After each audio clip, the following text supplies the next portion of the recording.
آسان درس قرآن نحمده ونصلي ونسلم على رسوله الكريم اما بعد فاعوذ بالله من الشیطان الرجیم بسم اللہ الرحمن الرحیم یطوف علیہم ولدان مخلدون، ان کے ارد گرد ہمیشہ رہنے والے لڑکے پھریں گے، بِأَكْوَابٍ وَأَبَارِيقَ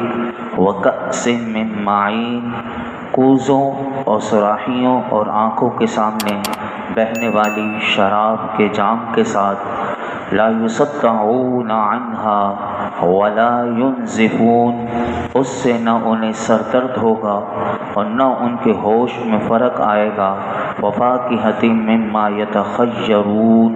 اور پھل میوے جو جنتی پسند کریں گے، ولحم طیر مما یشتہون، اور پرندوں کا گوشت جو وہ چاہیں گے۔ ان 5 آیات میں اللہ رب العالمین نے جو مقربین ہیں اور ان مقربین کے لیے جو انعامات اللہ رب العالمین نے رکھے ہیں، کیونکہ جب محشر کا میدان ہوگا تو 3 گروہ ہوں گے، اور اس میں سے پہلے گروہ کے جو انعامات ہیں وہ اللہ تعالیٰ نے ذکر کیے، کل بھی ہم نے سماعت کیے تھے، اور آج کی 5 آیات جو ہم نے سماعت کی اس میں اللہ رب العالمین نے ارشاد فرمایا کہ اللہ تعالیٰ نے حوروں کی طرح اہل جنت کی خدمت کے لیے ایسے لڑکے پیدا کیے ہیں کہ جو نہ کبھی مریں گے، نہ بوڑھے ہوں گے، اور نہ ہی ان میں کوئی جسمانی تبدیلی آئے گی۔ یہ ہمیشہ رہنے والے لڑکے اللہ تبارک و تعالیٰ کی بارگاہ کے مقرب بندوں پر خدمت کے آداب کے ساتھ کوزوں، صراحیوں اور آنکھوں کے سامنے بہنے والی پاک شراب کے جام کے دور چلائیں گے، اور وہ شراب ایسی ہے کہ فرمایا کہ اسے پینے سے نہ انہیں سر درد ہوگا اور نہ ان کے ہوش میں فرق آئے گا، جبکہ دنیا کی جو شراب ہے اس میں یہ وصف نہیں کہ دنیا کی شراب گندی شراب، کیونکہ اسے پینے سے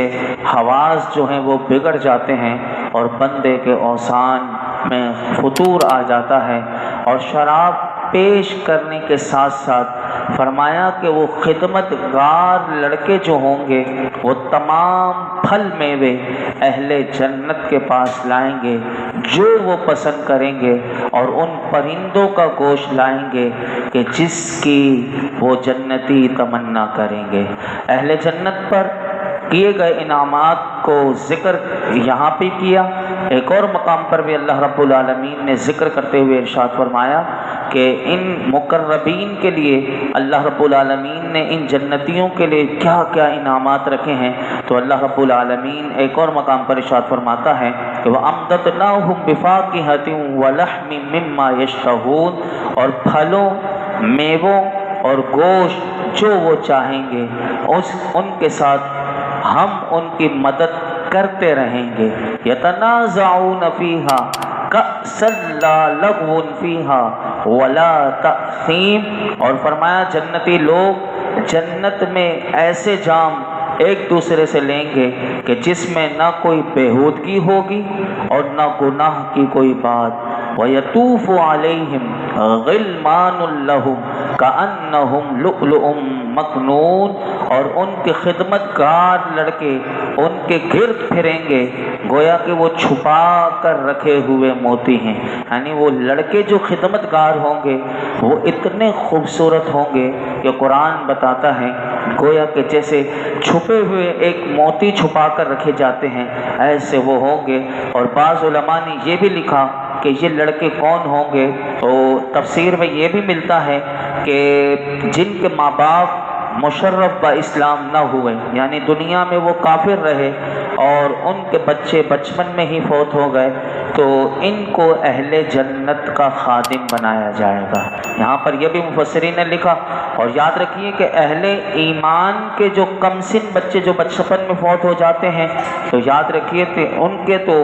فرمایا کہ ان کے ماں باپ کے ساتھ انہیں مقامات رفیعہ میں رکھا جائے گا، اور جس طرح کی یہ پیچھے بھی آپ سماعت کر چکے تھے کہ جو مسلمانوں کی اولاد جو ہوتی ہیں بچپن میں فوت ہو جاتی ہیں، انہیں تو ان کے ماں باپ کے ساتھ جنت میں اللہ تعالیٰ کیونکہ وہ ماں باپ کی سفارش کریں گے اور اللہ تعالیٰ ان بچوں کی سفارش کو قبول فرمائے گا۔ تو یہاں پر ہم نے یہ سنا کہ کیسے اللہ رب العالمین نے ان خدمت کار لڑکوں کی ڈیوٹیاں لگائی ہوں گی۔ یہ جنتیوں کو پروٹوکول ہے، یہ اعزازات ہے، یہ اللہ کا کتنا بڑا احسان ہے، یہ کتنا بڑا انعام ہے کہ کس طرح کا اس نے انتظام کیا ہوا ہے، اور دنیا میں پہلے ہی بتا دیا کہ یہ سب کچھ ہوگا جنت میں، کہ اب ہماری مرضی ہے کہ ہم کیسے اعمال کرتے ہیں، ہم اللہ کو راضی کرتے ہیں یا پھر ہم اللہ کو ناراض کرتے ہیں۔ یاد رکھیے کہ انہی آیات میں ہم نے یہ بھی سنا کہ اہل جنت کو پھل بھی پیش کیے جائیں گے، گوشت پیش کرنا یہ خصوصی خدمت کے طور پر ان کے ہوگا، ورنہ یاد رکھیے کہ ہم نے سورہ رحمان میں بھی سنا تھا اور بھی مقامات پر کہ جنتی درختوں پر جو پھل لگے ہوئے ہوں گے وہ پھل ہی اتنے قریب ہوں گے کہ جنتی اگر کھڑا ہوا ہو، بیٹھا ہوا، لیٹا ہوا، ہر حال میں وہ اسے پکڑ سکے گا، اور جس پرندے کی وہ تمنا کریں گے وہ ان کے سامنے بھنا ہوا ان کے سامنے پیش ہو جائے گا۔ جیسا کہ حضرت عبداللہ بن عباس رضی اللہ عنہما فرماتے ہیں کہ اگر جنتی کو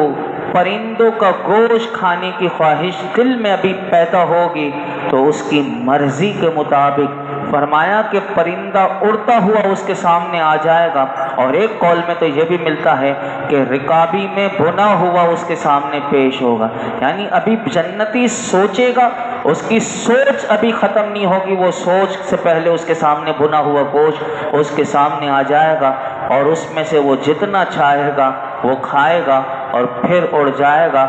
ایسے احادیث مبارکہ بھی بہت ملتی ہیں، میں آپ کے سامنے رکھتا ہوں، سنیے کہ میرے آقا کیا فرماتے ہیں۔ مسند امام احمد میں حدیث پاک ہے، حضرت انس بن مالک رضی اللہ تعالی عنہ روایت کرتے ہیں کہ نبی کریم صلی اللہ علیہ وسلم نے ارشاد فرمایا، بے شک جنت کا پرندہ بختی اونٹ کی طرح ہوگا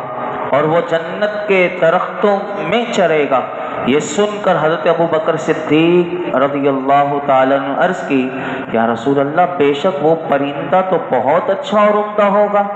آپ صلی اللہ علیہ وسلم نے ارشاد فرمایا، اسے کھانے والا اس سے زیادہ عمدہ اور اعلیٰ ہوگا، اور میں یہ امید رکھتا ہوں کہ تم بھی اسے کھاؤ گے۔ یعنی سیدنا صدیق اکبر سے حضور نے فرمایا کہ میں یہ امید رکھتا ہوں کہ تم بھی اسے کھاؤ گے۔ ایک اور حدیث پاک سنیے کہ حضرت عبداللہ بن مسعود رضی اللہ تعالیٰ عنہ روایت کرتے ہیں کہ نبی اکرم صلی اللہ علیہ وسلم نے ارشاد فرمایا، بے شک تم جنت میں اڑتے ہوئے پرندوں کو دیکھو گے اور تمہارے دل میں اسے کھانے کی خواہش پیدا ہو تو وہ اسی وقت حضور فرماتے ہیں بھنا ہوا تمہارے سامنے پیش ہو جائے گا۔ یعنی کتنا فاسٹ اللہ کا نظام ہوگا کہ بندے کی چاہت ہوئی وہیں وہ سب تیار ہو کر، تو یہ تو دنیا میں بھی ایسی کوئی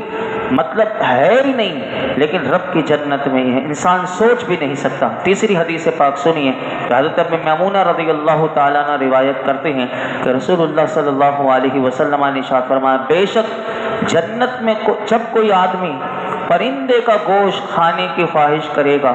تو بختی اونٹ کی طرح بڑا پرندہ آ جائے گا، یہاں تک کہ اس کے دسترخوان پر ایسے بھن کر پیش ہو جائے گا کہ اسے کوئی دھواں لگا ہوا ہوگا اور نہ ہی اسے کسی آگ نے اسے چھوا ہوا ہوگا، اور وہ آدمی اس سے پیٹ بھر کر کھائے گا، پھر وہ پرندہ اڑ جائے گا۔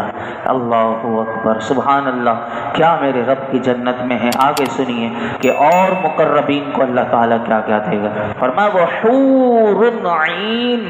کامثال اللؤلؤ المکنون جزاء بما كانوا يعملون، اور بڑی آنکھ والی خوبصورت حوریں ہیں جیسے چھپا کر رکھے ہوئے موتی ہوں ان کے اعمال کے بدلے کے طور پر۔ ان تین آیات کا خلاصہ یہ کہ اللہ رب العالمین نے ارشاد فرمایا کہ اللہ کی بارگاہ کے مقرب اہل جنت کی خدمت کے لیے بڑی آنکھ والی خوبصورت حوریں بھی ہوں گی، یعنی خدمت گار لڑکے تو ہوں گے ہی ہوں گے، اور فرمایا کہ حوریں بھی اللہ نے خدمت کے لیے رکھی ہوئی ہیں۔ وہ حوریں ایسی ہوں گی کہ جیسے موتی صدف میں چھپا ہوا ہوتا ہے نہ تو اسے کسی کے ہاتھ نے چھوا، نہ دھوپ اور ہوا لگی، اور اس وجہ سے فرمایا وہ انتہائی صاف اور شفاف ہوتا ہے۔ الغرض کہ فرمایا جس طرح یہ موتی اچھوتا ہوتا ہے اسی طرح وہ حوریں بھی اچھوتی ہوں گی۔ یہ بھی مروی ہے کہ حوریں جب تبسم کریں گی تو ان سے جنت میں نور چمکے گا، اور جب وہ چلیں گی تو فرمایا ان کے ہاتھوں اور پاؤں کے زیور سے اللہ کی تقدیس اور تمجید کی آوازیں آئیں گی، اور یاقوتی ہاتھ ان کے گردنوں کے حسن و خوبی سے وہ ہنسیں گے۔ یعنی آپ دیکھیں کہ میرے رب کی جنت میں اللہ نے اہل مقرب کے لیے جو جنت میں حوریں تیار ہیں پیدا کی ہیں، تو ان کا بھی حسن اللہ رب العالمین نے قرآن میں بیان کر دیا کہ کیسے اگر وہ یاقوتی ہار بھی پہنی ہوئی ہیں تو وہ ان کے حسن ان کی گردنوں میں ہوگا۔ یہ فرمایا کہ ان کے حسن و خوبی سے وہ ہار بھی ہنسیں گے، اور وہ ان کے زیور جو ہیں وہ اللہ کی تقدیس و تمجید کو بیان کریں گے۔ اللہ فرماتا ہے کہ بارگاہ الہی کے مقرب بندوں کو یہ سب کچھ ان کے دنیاوی اعمال اور اللہ رب العالمین کی فرما برداری کرنے کے صلے میں یہ ملیں گے۔ آگے ارشاد فرمایا لا يسمعون فيها لغوا ولا تأثیما الا قیلا سلاما سلاما، اس میں نہ کوئی بیکار بات سنیں گے اور نہ کوئی گناہ کی بات مگر سلام سلام کہنا۔ ان دو آیات میں فرمایا کہ جنت میں کوئی ناگوار اور باطل بات ان کے سامنے نہ آئے گی، بلکہ البتہ وہ ہر طرف سے سلام سلام کا قول ہی سنیں گے۔ جنتی آپس میں ایک دوسرے کو سلام کریں گے، فرشتے اہل جنتی کو سلام کریں گے، اور سب سے بڑھ کر اللہ رب العزت کی طرف سے جنتیوں کو سلام آئے گا۔ تو یہ ان کے لیے اللہ تعالیٰ نے انعامات جو ہیں وہ تیار کیے ہیں۔ یہ وہ لوگ تھے جن کو اصحاب مقربون کہتے ہیں، اور قرآن نے انہیں والسابقون السابقون کہا، اور یہ صحابہ کرام رضوان اللہ تعالی علیہم اجمعین کی وہ جماعت ہے کہ جنہوں نے اس وقت نبی پاک صلی اللہ علیہ وسلم کے دست حق پرست پر اسلام کی بیعت کی کہ جب اسلام قبول کرنا مصائب و آلام کو دعوت دینے کے مترادف تھا۔ یہ وہ ہستیاں تھیں کہ جنہوں نے اللہ کے رسول کے لیے اپنا گھر بار چھوڑ دیا، اپنا وطن چھوڑ دیا، اپنے اہل و عیال کو چھوڑ دیا، اور جب بھی جہاد کا نقارہ بجتا تھا اس پر چوٹ لگی۔ یہ ایسی ہستیاں مقدس ہستیاں تھیں کہ وہ کفن بردوش، وہ کفن باندھ کر وہ حضور کی بارگاہ میں حاضر ہو گئے۔ فرمایا کہ یہ اس طائفہ سعیدہ کے سرخیل ہیں کہ جن پر اللہ کی رحمتوں کی بے پناہ بانزول ہوتا رہتا ہے، کہ یہ وہ ہستیاں ہیں کہ جن کے بارے میں ہم نے سنا کہ قرآن نے کہا کہ پہلوں میں سے یہ بہت ہوں گے اور ان کے بعد میں یہ تھوڑے ہوں گے۔ تو یہ پہلی وہ ہستیاں ہیں کہ جن کا ابھی آپ نے ذکر سماعت کیا۔ یاد رکھیے کہ ہمارے یہاں افسوس اس بات پر ہوتا ہے کہ کم فہم لوگ ان نفوس قدسیہ کے بارے میں زبان تان تراز کرتے ہیں کہ جن کی توصیف اور ثنا سے قرآن بھرا ہوا ہے۔ ایک حدیث پاک میں بیان کر کے اپنی گفتگو سمیٹتا ہوں۔ کل انشاءاللہ اصحاب الیمین کون تھے؟ دائیں طرف والے، جس کو قرآن نے کہا دائیں ہاتھ والے، کیا شان ہوگی دائیں ہاتھ والوں کی، پھر ان کے لیے انعامات سنیں گے، اور پھر جہنمیوں کا آئے گا۔ تو ایک حدیث پاک سنیے، حضرت ابو سعید خدری رضی اللہ تعالی عنہ روایت کرتے ہیں کہ رسول اللہ صلی اللہ علیہ وسلم نے ارشاد فرمایا، اے لوگو میرے صحابہ کو سب و شتم مت کرو، اگر تم میں سے کوئی کوہ احد کے برابر اب سونا بھی خرچ کرے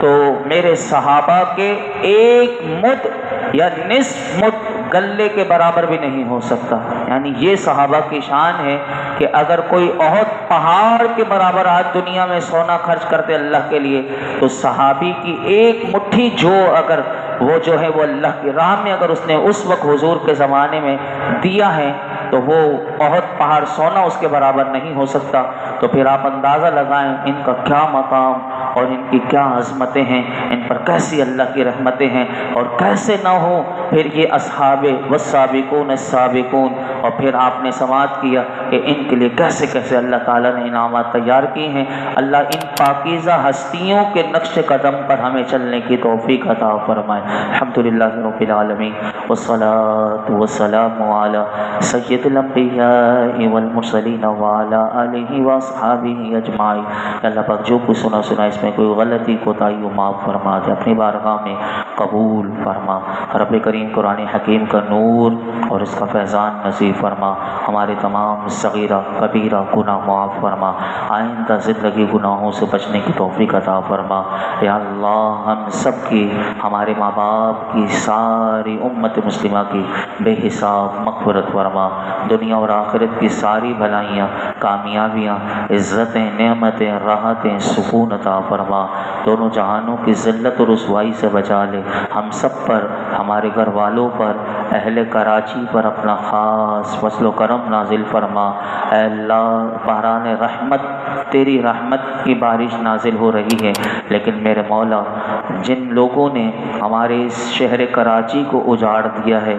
مولائی کریم جو کرپشن کر کے، جو اس کا مولائی کریم جو بجٹ کھا جاتے ہیں اور اس کی ترقی اور تعمیر پر نہیں لگتا، آج مولائی کریم یہ باران رحمت زحمت بنتی جا رہی ہے۔ میرے مولا ان سب کو جنہوں نے بھی اس کے ساتھ برا کیا ہے اور اس کی معیشت کا بیڑا غرق کیا ہے، ان سب کا بیڑا غرق فرما، ان سب کو اپنے انجام تک پہنچا۔ یا رب العالمین اس ملک کی خیر فرما، اس ملک میں رہنے والوں کی خیر فرما، ہمارے شہر کراچی پر اپنا خاص فضل و کرم نازل فرما۔ باران رحمت میں یا اللہ جتنے مولائی کریم ہمارے مسلمان بھائی ہیں، سب کی حضور کی امت کی جان مال عزت آبرو کی حفاظت فرما۔ اس درس قرآن کی برکت سے یہ جتنے حاضرین موجود ہیں، میرے مولا سب کی جھولیوں کو، دامنوں کو مرادوں سے بھر دے۔ ان اللہ و ملائکتہ یصلون علی النبی یا ایھا الذین آمنوا صلوا علیہ وسلموا تسلیما۔ اللهم صل وسلم وبارک علی سیدنا ومولانا محمد النبی الأمی الحبیب العالی القدر العظیم الجاہ وعلى آلہ وصحبہ وسلم۔ سبحان ربک رب العزة عما یصفون وسلام علی المرسلین والحمد للہ رب العالمین۔